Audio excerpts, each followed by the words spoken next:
Hey, what's up guys, OSG back, and I'm making a return to the comparison series that I used to have on my old channel.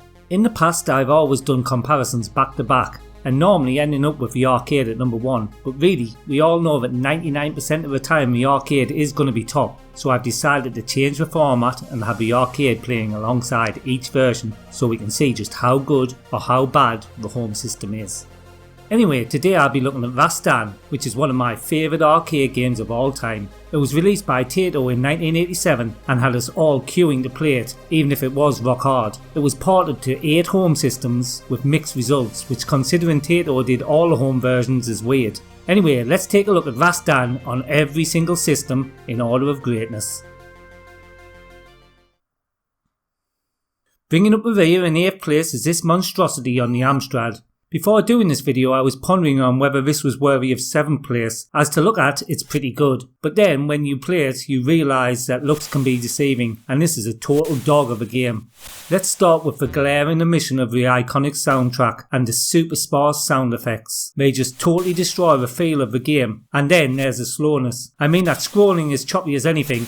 And another thing that I hate about this version is that you don't even have to duck to kill the ground enemies, and you don't even have to climb the ropes because the coders were obviously too lazy to code that, resulting in you jumping up the ropes. All in all, this is a truly dismal port of a great game.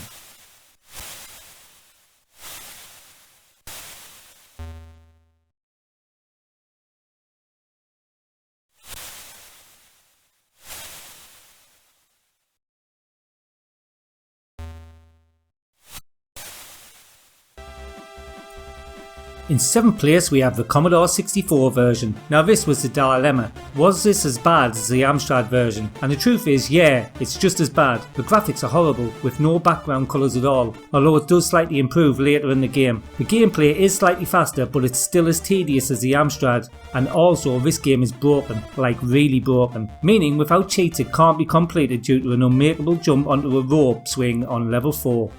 So why isn't it lasting, you might be saying? Well, one reason, they got the soundtrack spot on, and for me it adds a lot to the game. And the other reason it's not bottom is that even with its flaws, I still liked this game when I was younger, and I can't for the life of me think why anyone would have liked the Amstrad version, because it's a bore fest.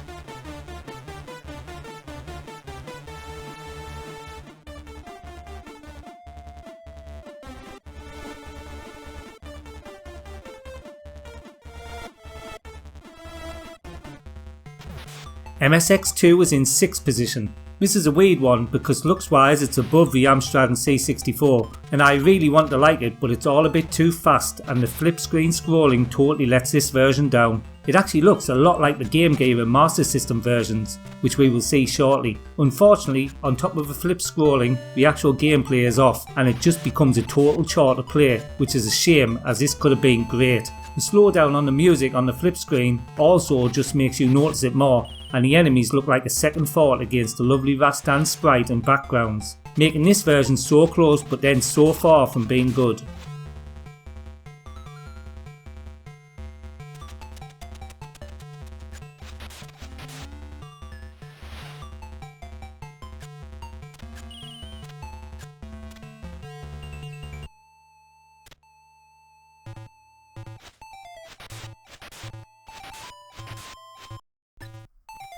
Fifth place is taken by the Sega Game Gear. Really, the Game Gear and the Master System could have shared a spot as they are just the same game but obviously on a smaller screen. I would have been more than happy to have this on a held hand back in the day. The colours and graphics are spot on, but as with the MSX2 version, this game has a totally different layout and different bosses to the arcade. But really isn't a biggie, but for a comparison I have to mention them. The music is pure Sega 8-bit and actually works, and it doesn't grate on you, and that makes this the first really good playable version on this list. One more problem you may have had with the Game Gear is that it takes around 25 minutes to complete, so it's a complete battery sapper, but hey, it's worth the batteries.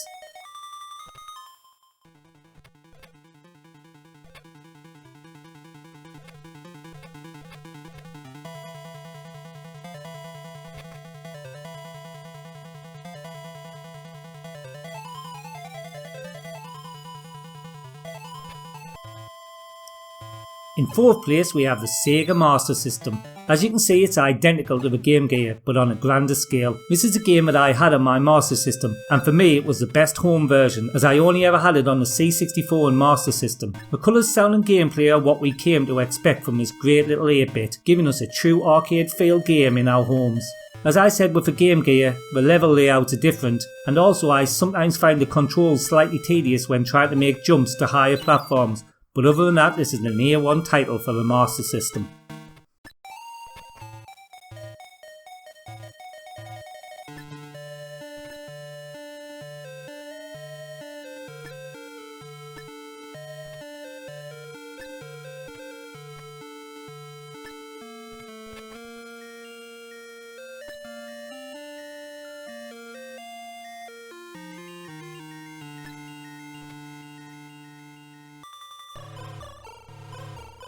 The Sinclair Spectrum 128K version is in 3rd place. I must first mention that if this didn't get a 128K release, it wouldn't have been up here in 3rd, and probably would have been down in 6th place, as the music on this version is where it's all at. In fact, I would say it's probably the best soundtrack to come out of the Spectrum. The graphics, although in the normal specky see-through fashion, are brilliant, and apart from some colour clash moments with enemies, the gameplay is all there too. I know looking at this video some of you may be thinking OSG has gone mad, but I say go and play it for yourself and you will see what an awesome arcade port this is for the Spectrum.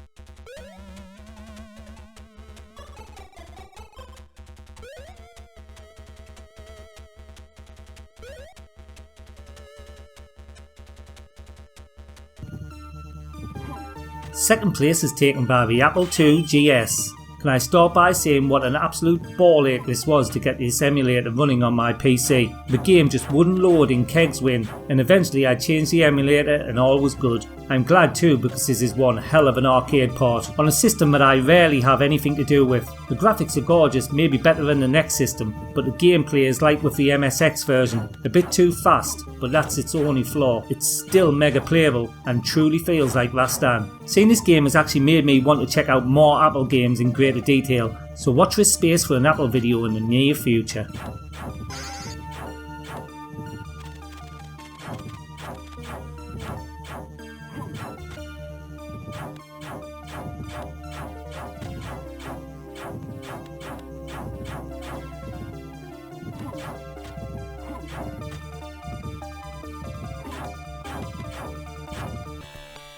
And now, in first place, we have the MS-DOS version. Time and time again when I do these comparisons and I come across a MS-DOS version, it normally ends up in me saying, looks great but sounds bad and plays like a steaming pile of manure. So loading this up, I didn't have high hopes, but was met with what I would say is by far the best MS-DOS arcade port I've ever seen. The gameplay is spot on and feels just like the arcade. The graphics are a bit too colourful but nothing major, and the music is totally awesome in an old synthesised fashion. This one for me is the closest to the arcade in all aspects, and I played it all the way through when doing this video. It's so good.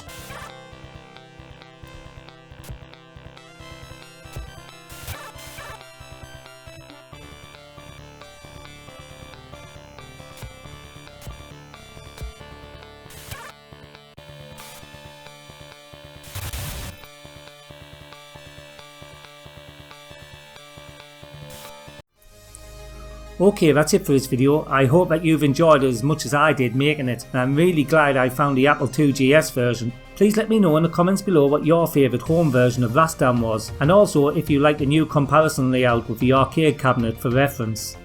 Remember to drop this video a like and subscribe to my channel for more great retro content, and if you're feeling really generous like this gang of misfits going up the screen right now, get on over to my Patreon page and pledge for as little as $1, which will get you perks like your name on the end credits, video requests and other things in the future.